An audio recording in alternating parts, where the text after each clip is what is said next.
Hey, this is James Adair, the agent who cares, here to talk to you about a very uncomfortable topic. If you are in Hillsborough County, not Tampa, Hillsborough County, and your property is in a flood zone and you sustain damage during the last two storms, this video is for you. What I want to do before we dive in deep, I want to just acknowledge one thing. It's that a lot of us, sometimes me included, might be living in a little bit of denial. Now, how do I know this about you? It's because I know it about me. There are things that we might all be going through in order to get our homes back together. And in so doing that, we have to get past insurance issues. We have to get past financial cash flow issues. And we have to decide what we're going to do with our house, whether we're putting it back together again, how we're going to put it back together again, how we're going to organize that, and then who do we need to talk to about it. And so those things are all really overwhelming, especially when you don't even live near your house, because many of us are still displaced. So what happens is that we look at the first step and we don't look at any of the other steps after that. Many of you are still waiting on your insurance proceeds. And so you haven't started to even look at what's to come after your insurance is paid out, mostly because you don't know how much you're going to get. And I understand that. But at some point, you're going to probably come into the question of the 50% rule. Okay. The 50% rule is vital to people in flood damaged homes in floodplains. 50% is the standard that FEMA put in place in order for you to get flood coverage and in order for the area to have flood discounts. If you could rebuild in a flood zone over and over and over again, FEMA doesn't want to reward you or the municipality for that behavior, right? What they intend on doing is leveling as many houses as possible, so that they don't have reoccurring insurance claims. That's the point of the FEMA 50% rule. What it means is that they intend on you elevating your home, tearing your home down, or coming into a full compliance with new code, new regulation, and that the elevation of your home is 1 foot above the base floodplain for your property. That's what the 50% rule is. There's a lot of nuances about it. I've studied a lot of it directly from FEMA. What you have to know, very important, is that what applies in Hillsborough County may not necessarily apply in Tampa, Pinellas, St. Pete Beach. Each municipality interprets for their area which rules they're going to adopt. Now, the cat's out of the bag that Hillsborough County actually follows pretty closely with what FEMA suggests. And by suggest, they tell you this is what we expect. And it's up to the municipality to take it in. Now, there's something called the Substantial Damage Improvement Guidelines. This is a packet that you're going to have to put together in order to get permits to do your house. What's important about this packet, no matter if you had a hurricane or not, this packet existed. If you were doing a renovation in a floodplain, this packet had to be done, because even 2 years ago, you could not go over 50% of your home's value. Okay, that's what this packet does. We're going to go over the packet in depth, but I'm going to cover, because I don't want you to get bored, a couple of things up front so that if you don't stick around for the county's comments back to me, you'll at least get the nuggets. Strapped in? All right, let's go. There's a few very important, very critical things that you need to know about the value of your home and how they pick that value to then say half of. They call it the 50% rule, but a lot of times it's like the 60% or the this percent or that percent. If you're Pinellas, it's 49%. All right. This is the base knowledge that you're going to need in Hillsborough County. Now, I will give one caveat. I am a realtor, I'm not a lawyer, and I'm not the county. So I'm really just a guy who has a lot of experience talking about this. And At the end of this video, I'll also reinforce how important it is to talk directly to the county. It's their attitude that you should reach out because they are not here to set you up for a trap. They want to help. That's their thing. Now, what you need to know is that your home is already on a list. Your home is already recorded as damaged if it was damaged. Your home was already looked at by county officials if they could not get down your street because you still had floodwaters and they don't have a picture of the front of your home already, then they have automatically assumed that your house was flooded. Okay. That flooding, that notation is locked inside of the system called a CELIA. I don't think I'm saying it right, but it's basically the system that the county uses to do permits. You can't go and get a permit for an air conditioner or whatever on your home if it's locked. This thing has to be filled out so that they can unlock your file, meaning you ain't doing anything with your house until you address this. You're already on a list. Now, they do that because FEMA requires compliance with potentially storm damaged property. Now, the county's already admitted that, hey, it's possible that we've said, you know, the end of Flicka-Flacka Lane is utterly destroyed. And so it's got significant damage. But sometimes they've never seen what's at the end of Flicka-Flacka Lane because it was not passable during the storm. So your job as the homeowner is to go in and explain the level of damage that you do or don't have.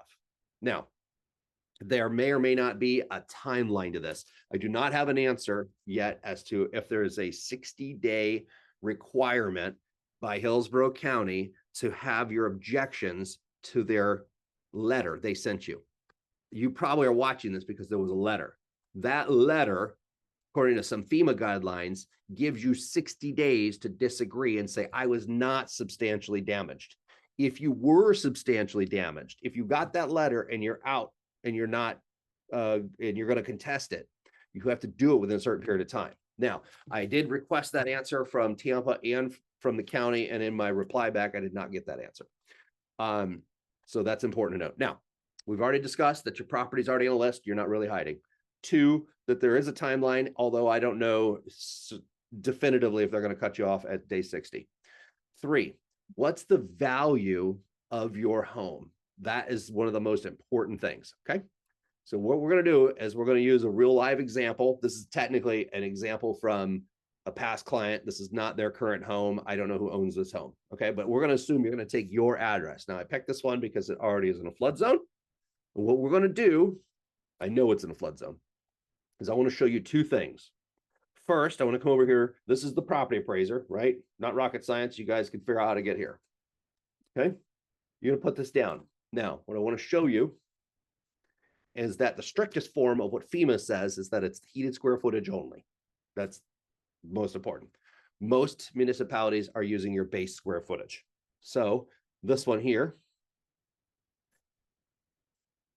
is going to use, here's all the square footage. So the garage should not count. But look, check it out. We're going to use this number. Technically, this number here should be a 50% value. Okay, should be. All right. If you go over here, meaning, sorry, let me just be real clear about that. You should take half of this value, and that's your 50%. That's what should mean. However, our county property appraiser has done a phenomenal job at increasing the value for us on our behalf, because the legislation says, or the FEMA rule says, that you can go to the property appraiser, and what the number they say on their site is the number that you can use. So you go to this thing that says property appraiser 50% rule information and calculator. Okay. Now you saw before it was like 341. I'm going to come here. I'm going to put that same address in. And now look at the letter that's provided. And they're using the number 423. 423. Okay. This number is likely your 50%. And when I say likely, meaning you got to take half of that, and that's what this number is here. Okay. So if you got a letter, that's what that means. If you did not get a letter, for whatever reason it was thrown away, you need to come get this page, look at what they say is your building's value, and it's your depreciated value for your structure, not your land, not your pool, not the garages, just the structure itself. If it's a very old structure, like built in the 1950s, it's going to have a lower value than something that was built in 2001. So if you see that your house is different than your neighbor's house, sometimes that's why. So you take 50% of this number, you can spend a max of 211 in this case on this property, bringing it up to pre-storm standards. Up to pre-storm standards. That's how you find the value. Also, it's very important for you to note that this number here is more than what you're getting on the normal property appraiser. So they've already given you a little bump. Now, on valuation, in the normal packet, pre-storm, they give us 120% of this value. So in a normal world, before we were able to be set up by our property appraiser for success, we could take the 341,786 times 1.2 and 410. So look at that. That's pretty darn close to their number. So there you go. There's your 20% that is allowed according to this packet. Okay. Now I did get comments back from the city, I'm sorry, from the county, and she distanced herself from that answer. But because the property appraisers already increased the value by upwards of 20% anyway, you just take 50%.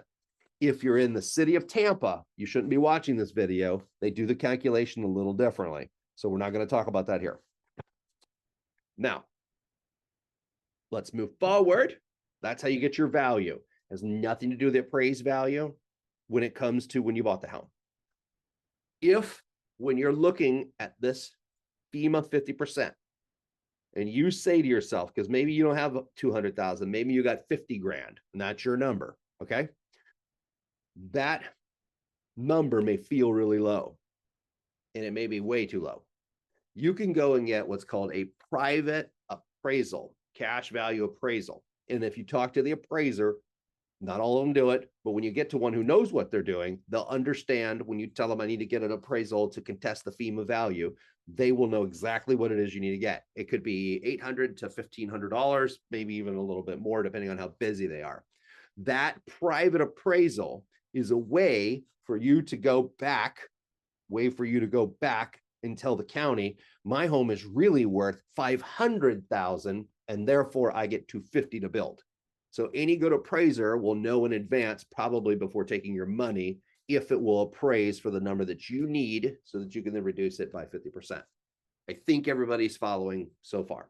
Now, I want to start talking to you. This is a valuing. We got value pretty much figured out.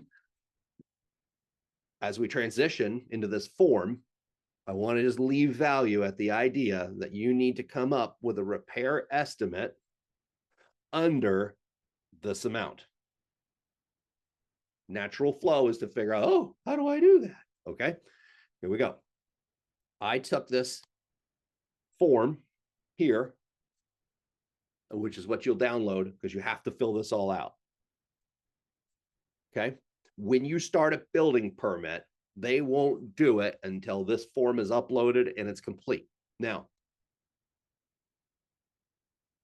they are telling us that if the packet's uploaded and it's complete, they issue a permit immediately. I don't know if that's true. I know that it's at least in review permanently or quickly.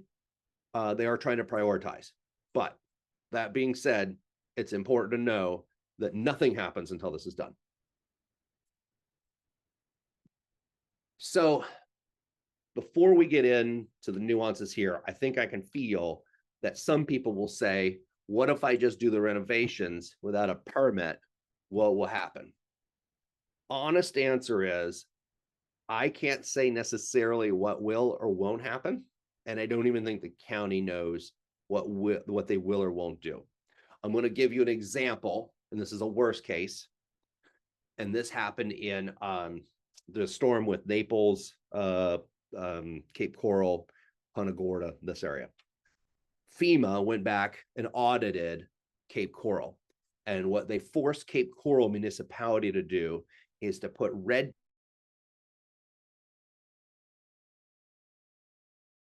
without the FEMA letter. Basically, if they said you did this in violation, we are going to hit you with a red tag. And then if you don't come into compliance, then we are going to move towards foreclosure. That was the extreme version of how it went. Now, if you're in Florida, you can't push to foreclosure if it's your primary residence, but FEMA didn't care that that law like limited them. They just wanted to see that the municipality went after the people. Okay.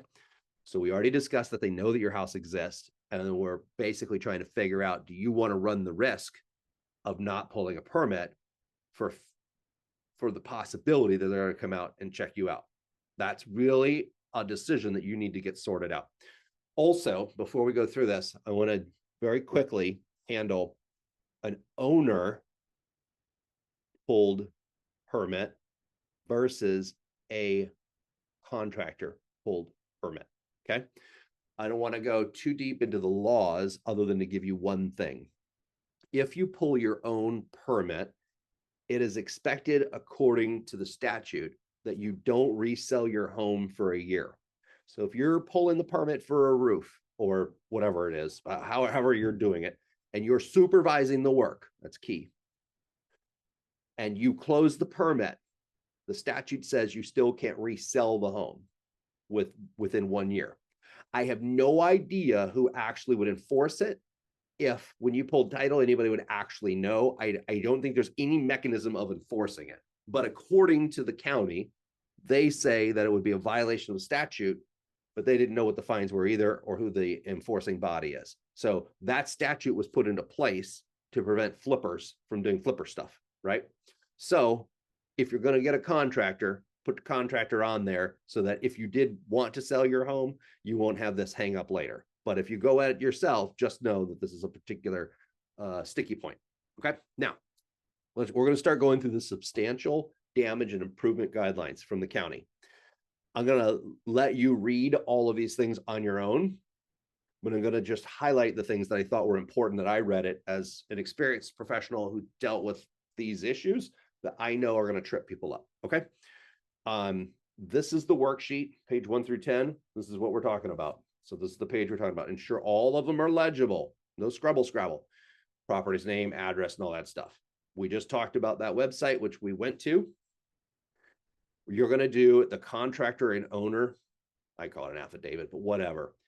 That's going to be on this list, but also the part that you are going to have the contractor do the work or you're doing the work. That's another document that needs to be submitted. All right.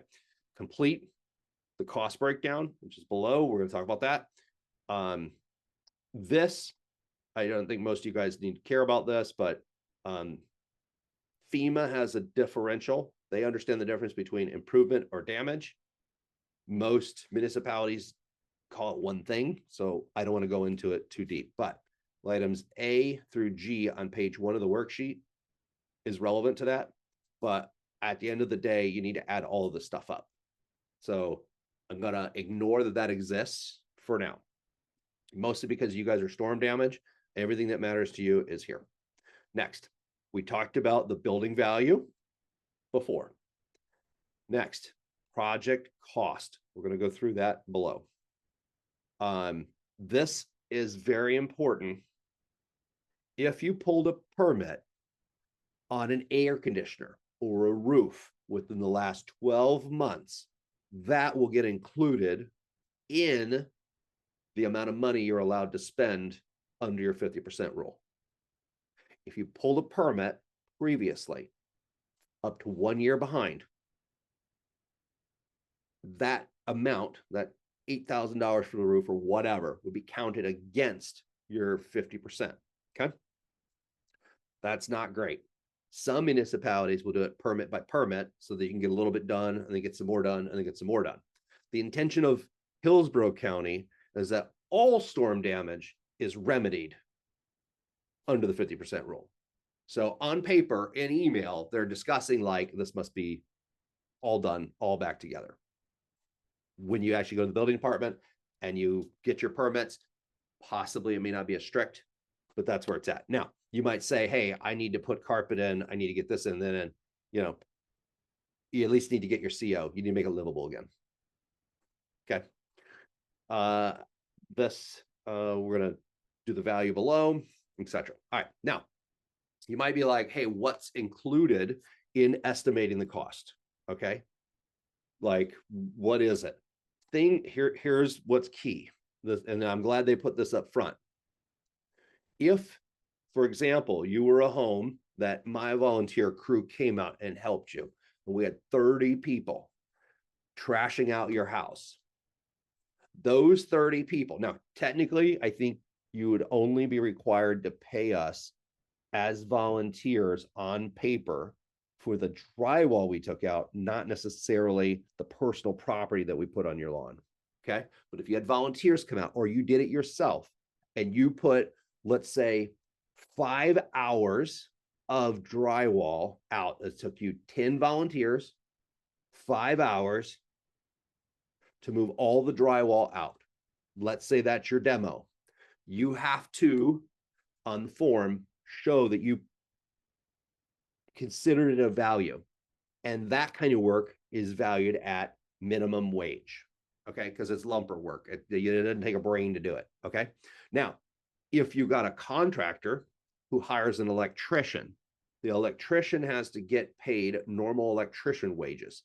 According to the county, they've done a survey and they can tell what the local average rate is. Now, don't get me wrong. I think that's collusion. And I think that that's no different than what they accuse realtors of doing. But they say they have an average amount an electrician should charge in the area due to the storm. So let's say it's $20 an hour. Your contractor then pays that guy $20 an hour, and then you have to pay your contractor 20% above for managing the project. And there's a place to indicate that. Thing is, you can't just get a bid that's super low, abnormally low, and they say that they will kick those back. So you need to be very strategic in how you put together your sheet. Site prep, improvement, I don't know why that's included. Obviously, I guess if a wall falls apart because flooding pushed it over, sure. Demolition, they want to include taking out the stuff. City of Tampa does not do that. So again, different rules, different places. This really sucks if you paid, Serve Pro $40,000 to clear out the house. Don't think that that's the best receipt you can submit at $40,000, because possibly that will take up everything. Now, labor and other costs associated with the demo, moving, altering the building components, and accommodating the improvements. So that's taking down and repairing. This is very important. Cost to comply with other regulations. So let's say that you're on the water and you weren't going to update your electric, but now all of a sudden this triggers that you need to update your electric because the code requires, if you mess with 3 outlets or whatever it is, that you have to include all of that in your 50%. So if you have to rewire your house at $15,000, not just the lower parts, then you need to put that against your 50% rule. All right. Contractors, overhead, and profit. There's a sheet. There's a place for it. Now, and this gets into more of the value placed on donated or discounted goods, etc. Right. So they're talking about it. They're going to be looking for it. These are the exterior elements. These are the interior elements. Doors, finished cabinetry, bookshelf, wall finishes. But look at this crap. This to me is a real friggin' paint. You want me to include paint? Come on, that's ridiculous. But at the end of the day, these are the things that are going to be included on the interior. Okay. These are utility stuff on the interior. Hillsborough County, or I'm sorry, Tampa does not include things like AC and whatnot. They give a standard rate across the board. Next, this is what can be excluded. And quite frankly, this is not very helpful. At best, you can exclude your appliances and some carpeting, and then maybe you got some stuff here for when you did your trash out. Maybe it was a demo, maybe it wasn't. Okay. Debris removal, so your dumpsters and things like that, you don't have to count that against it. All right. Oh, by the way, Hillsborough County does charge permit fees, whereas Tampa waived those fees. The one thing that they want me to tell you that's the most important is that if you put your permit in, whether it's owner or your contractor, now listen, sorry, let me just finish this and I'll go into my listen.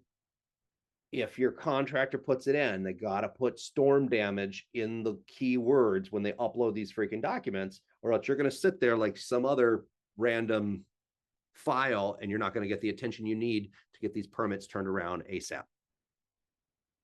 Now, let me just take a quick pause. If you're this far in this video, one, congratulations. Two, there are people, vendors, contractors, subcontractors that tell me things. I'm just going to give you a small story to tell you why this is really freaking important, that are out on the beaches. Now, right now, our beaches are ground zero for people watching stuff. Like, they're really paying attention. And these guys tell me, hey, I'm out at the beach doing my contracting work, and what I've done there is this, this, and this. And I said, well, what'd you do about your permits? Well, if they need them, they're going into, the designs are going in. I said, okay, designs. What'd you do about the 50% rule? Now, when they say they're at the beaches, these are literal beachfront units, washed out with tons of sand on the second floor. So definitively houses that have issues. And the guy's answer was, well, we took pictures so that if the inspector has questions, we can show them that and give them like an engineer's note or whatnot. And I said, okay, cool. I appreciate that. But what about the 50% note, the rule? And he didn't have a clue what the frick I was talking about. Now, don't get me wrong. A contractor or a subcontractor, they got to be good at putting your stuff back together. They don't necessarily have to know what I'm telling you now. But from what that guy told me, there's a number of people that are on the beaches that he's done work for, that it's possible they won't get a permit because they'll be given a demolition order. And they put all that work back in there and they didn't do it right. Now, out on the beaches, they're really having the question about 60 days. So if you wait too long and you think you're living back in your little rental, now all of a sudden you didn't get your permit and they say, hey, this doesn't work. So not only you put all that stuff back, but you got to tear it out and tear it down. So that's a very real world example. I say that to you because you might be talking to a contractor that's one of these. We'll just slam it in, blah, blah, blah, blah, blah. No problem. We'll caulk it here. It'll be good, man. You'll be back in. The kids will love this. This is great. Yeah. I don't know anything about anything, but I'm going to tell you it's great. Because you're ready, willing, and able to pay them money. Just be careful. Because when they're gone, you still have the house and it's your problem. It's not theirs. Okay. Next, there's a historical exclusion, figuring that out, what that looks like. That's probably not mostly what we're dealing with. Okay. I'm not going to get into the definitions here because for the most part, everybody is using substantially damaged as the best way to describe it. So I'm not going to get into the rest of this.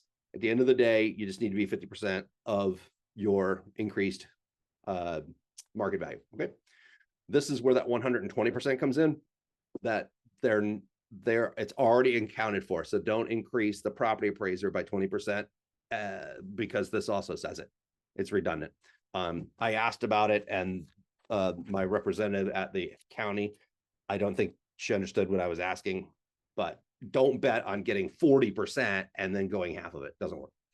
Okay. This might trip you up. I'll just give you the explanation real quick. Design flood elevation. All right. It's including the wave height. That, again, it gets super nerdy, but the most important thing is that you're 2 feet in the county above what your base floodplain is. So if you are at a 10-foot floodplain, you need to build at 12 feet, according to this. Okay. Now, this is the form that you'd fill out. And if this isn't filled out, you ain't getting no permit. And if you just want to do it on your own, I understand why this would be frustrating to you. but just be prepared that it could backfire. As you fill this out, not every item here gets fixed, like has an issue. Like slab on grade, I don't know if we have any issues with that. It's kind of tough. I mean, I guess if your front of your house fell off, then you need to worry about that, right? But you're going to see framing. If, for example, you move some walls during this thing, you need to figure out how to do that. You're not just putting it back, but you're changing stuff. If you had a roof come down from a tree, obviously you'd go in here. Wall and sheeting, whether inside, outside, you need to get that sorted.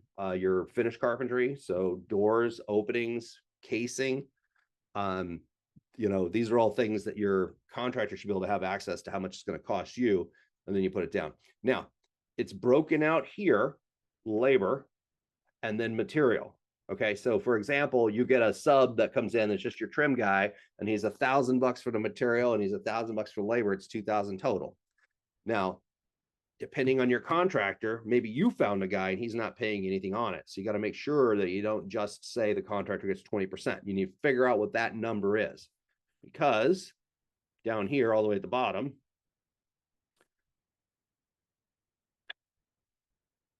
profit and overhead, right here.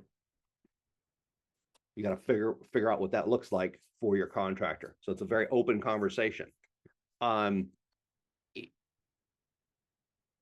Each one of these, as you go through them, will have an indication if it applies to your house. If it doesn't, you just leave it blank. That's interesting. So you got to break that out separate, cabinets separately. That's frustrating, I know, guys. All right. Basic gist. Who's got wallpaper? I just can't believe that wallpaper is a part of your FEMA 50%. This, to me, is a part of what's wrong with FEMA. But the county is just adhering to what's in the FEMA book. So you can hate the county for being so rigid, but they're getting it from FEMA. Again, Tampa doesn't have some of this. Okay, so obviously you go all the way down this thing, maybe you don't need insulation, but it's possible that you need to do a load calc if you get a brand new AC system. Just depends. And you won't really know that necessarily until you go in for permitting. And you might be able to call in and say, hey, listen, I didn't plan on doing any insulation. I didn't have any before. I'm not moving any AC. Well, I need a load calc for that. So some of these things you can just call in. They are responsive. I mean, I was shocked. They do get back with me within probably 24 hours. Okay. Now, this here, this is sort of your snapshot, right? Your permit number, you won't have that yet. Owner's name, Milton Fledgecow, property address, Ferry Lane or Flecka Flacka. The reason why I know what this form was, this is a repair to storm damage. Okay, repair to storm damage.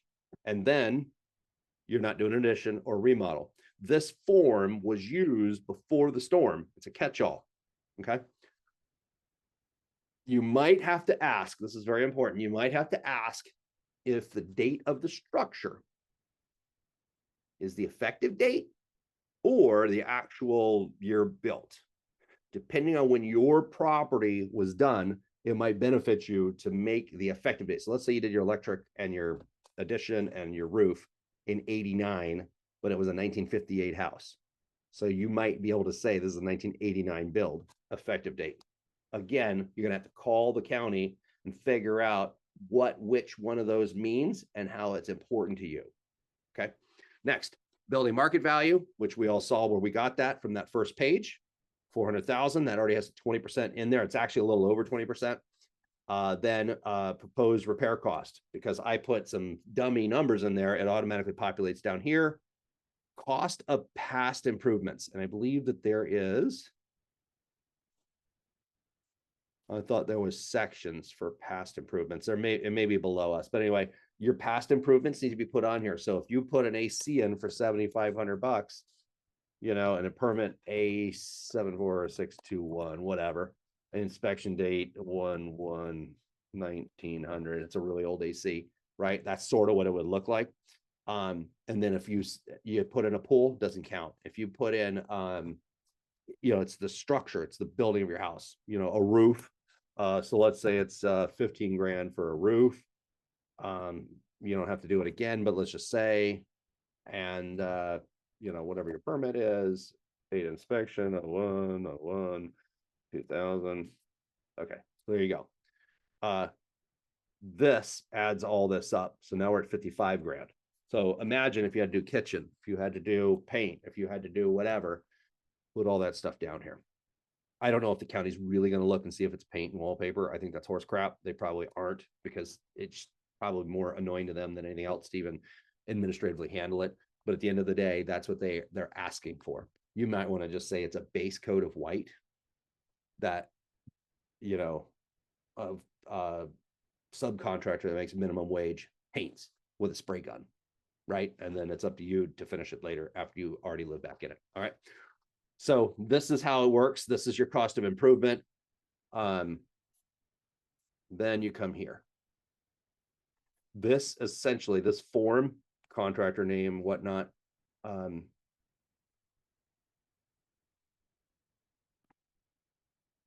If you do work that's not included here, you can get on the naughty list. And there could be fines. They could red tag. Say, for example, you have an electrician come in and they rewire the whole house. And then during inspection, they come in and they look and they go, it's a brand new panel. All these junction boxes are brand new. And in the Google images before, this was definitely old wiring, because we could see from the street that you had an old can and it wasn't here. You can get a stop work order and have to pay fines and then do double pulls, things like that. So it's possible and it can happen. Whether the city or the county is doing that right now, nobody knows. Also, the contractor, if you're owner pulling, you have to supervise the work. If it's a contractor, they supervise the work. There's lines that are very important, and they wanted you to know that. Okay, so there you go. So this form, this whole thing has to be put back together. All right, along with the rest of your bids, if you have breakouts for certain things. Your plan, I don't know if the plan has to be uploaded at the time that this goes, but you have to have a scale drawing for your property of what you're going to take out and what you're going to put back. Okay, a demo plan and like a renovation plan. Any good contractor should be able to do that. If you're an owner and you're doing it on your own, you need to be able to do it per scale. You can draw it on a napkin, but it needs to be something that's somewhat reliable. Now, I made my own notes. I'm going to briefly review them real quick, and then I'm going to go over what she gave me specifically in response to some of my questions. We talked about the 1 year look back, which means every year it's a rolling year, not permit to permit. So meaning they're going to look back at all your past work. And then let's say a year from now, you want to do it again. You need to wait an entire 365 before those previous permits drop off. Okay. We talked about what will happen if you do work without permits. They can, I don't know if they will, red tag you. Just know that you're already in the system as a home that has damage. Okay.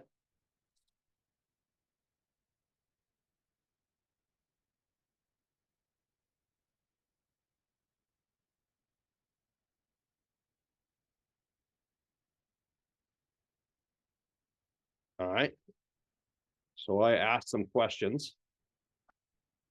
And on my sheet here, I think I've explained them pretty well. But what I want to do is go into her specific answers. I'm going to read some of them verbatim. So if you've gotten this far, you're probably done. But I just want to read the volunteer and owner rates for labor. That was a lot of what we talked about. Property owners may undertake significant improvement and repair projects on their own. In both cases, in a normal market, or the going rate for labor must be included in the estimates of the cost of improvements and the required cost to repair. Labor rates vary geographically and by the nature of the work and trade required. As a part of the documentation required for the permit, the applicant should provide an estimate of the value of the owners and volunteer labor. So if your church came out and helped you, You need to pay them all minimum wage unless they were not doing minimum wage things. All right.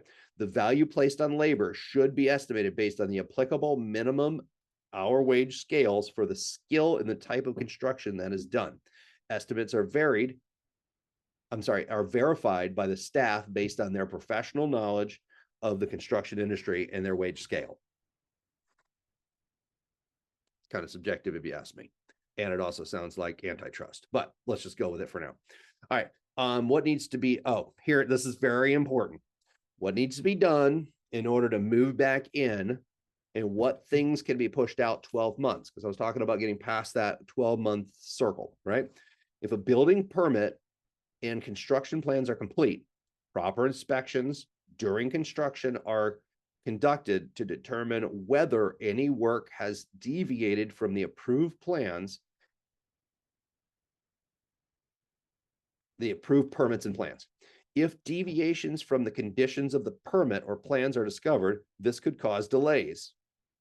It's unclear what, she doesn't understand what I meant by pushed out by 12 months, but it sounds like what we're saying is phased improvements. That's the technical word that FEMA uses, phased improvements, meaning a single improvement that is broken out into parts. This is very important. We understand that owners may wish to schedule improvements over a period of time and request separate permits per phase. The type of phased improvements should not circumvent the substantial improvement requirements and the cost of past improvements being calculated into this 12-month period following the final inspection date. Okay. Therefore, the determination of the cost of improvement should be reflective of all the cost of all phases of the work before the issuance of the first permit. So basically, pre-storm damage, you got to put it all back to where it was. Now, I don't know that that necessarily means that you have, it's got to be livable. It's got to have the cabinets in there that was in before, let's say, that kind of thing. And maybe it's got to be painted. I don't necessarily know that you got to put wallpaper back in if you had wallpaper before, right? So there's probably some level of discretion as to what that means. But what you can't do is say, according to them, you can't say, I'm going to do my kitchen this year. And then when that 12 months stops again, I'm going to start over here and do my bathrooms and then go over here and do this. Okay. My non-professional, non-legal advice is that you would do everything up to a minimum standard that you could live in it. So if you put in a plastic tub, it passes muster and you can live in it. Then you want to go back later and make it a granite waterfall self butt washing tub. You can do that, but at least get it all done to the minimum that you can live in it. I think that's safe. Now, again, that's an opinion from a realtor who's been through some of these things. It doesn't mean that I've done it inside of Hillsborough County. So make sure you ask them specifically, hey, if I put in a tub liner here, I don't put up a glass door. I put in a curtain, right? I buy the cheap $20 faucet off of Amazon, right? I can move in, I'm done, right? Then if later you decide you want the new pretty faucet, that's a different conversation. Okay. So spend wisely when you decide what you're going to put back in. Next, county still charging fees. The 120% adjustment we talked about. Don't readjust another 20%. The property appraiser's already done it for you. I asked if the county has had a database of homes, which we talked about. She says the initial damage assessment is conducted days after the disaster to collect information about the damage and its impacts to ensure compliance. Hillsborough County placed locks on parcels in the system due to the assessment for possible major or destroyed homes due to the hurricane. Now the way I'm rereading that again, it's possible they only did it on the really bad ones. So maybe you're not on a list if you had minor. So I'm rereading this and possibly you might not. So look into it. All right. I basically asked, hey, what do you do if an owner does unpermitted work? And they say, code enforcement's going to come out and give you a noogie and stop work order and a bunch of bad stuff. How do you determine if, okay, this is kind of, I don't feel like I got any better answer because what's on that form is what they gave us. How do you determine if cleanup versus demo, right? Demo is supposed to go into your 50% rule, but cleanup is not. Okay. So she just copy and pasted to me all the things that were already in the excluded. So honestly, it didn't answer. So I don't have any better content for you. Maybe it's a gray area. All right. Contractors, owner, and profit. I asked about that. She said it goes on that bottom line.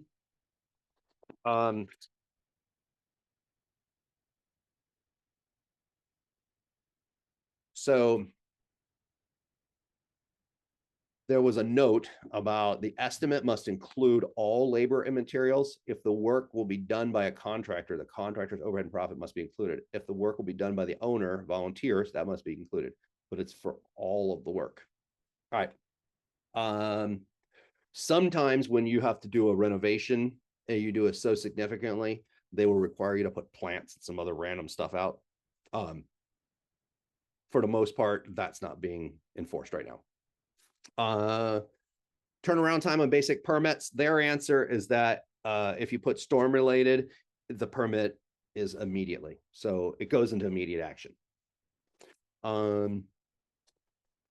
They do not have a formal quantified list of the number of homes that are damaged compared to the number that have gotten permits. They don't have a confirmed list.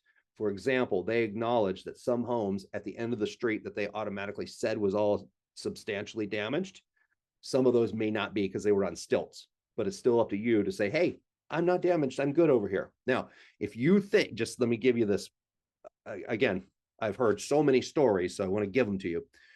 If you think that your base level on grade house, you can say to them, it wasn't flooded, and you've already cleaned everything off. They already know, generally, that the house next to you flooded and the house on the other side of you flooded, and they're at your same base level. Or they have water lines. I don't know if you know this, but when FEMA came out, if you had FEMA out to your house, they wanted to take pictures of the water lines. They do that so they can go back to see if your neighbor or you had damage that you just don't want to report. So that's why they do that. Okay. That's all I've got. Again, I want to just give you this. This is very, very, very, very, very, very important. If you're in the county and you're in a flood zone and you're deciding about what to do with your home, I'm just a realtor who's looked at a lot of this information ever since the storms down in Fort Myers. That being said, you must rely on the county. Make sure, and they're very responsive. If it's a permitting question, you got to go to the construction or the development services department. Okay. Wastewater, which is the floodplain stuff, is a different issue and it's not going to help you. You need to go to the development department and they're responsive. Make a phone call and figure out who the person is you need to talk to about your specific question. Maybe it's a plans reviewer, etc. But talk to them directly.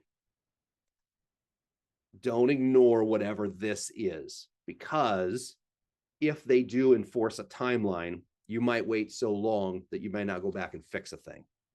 Okay. Locally, these people really don't want to take your house and they really don't want to level everything. They're people. They live in the county. They live in the city just like we do. They just know that FEMA is going to force the hand. So do your best to be in compliance and be very mindful about how you fill out your form, that it's reasonable so that your permit goes through and so that you can get your job actually done. All right. That's all I have to say. This is just one realtor chatting about substantial damage form that you're going to have to fill out if you're in Hillsborough County in a floodplain and you took on damage.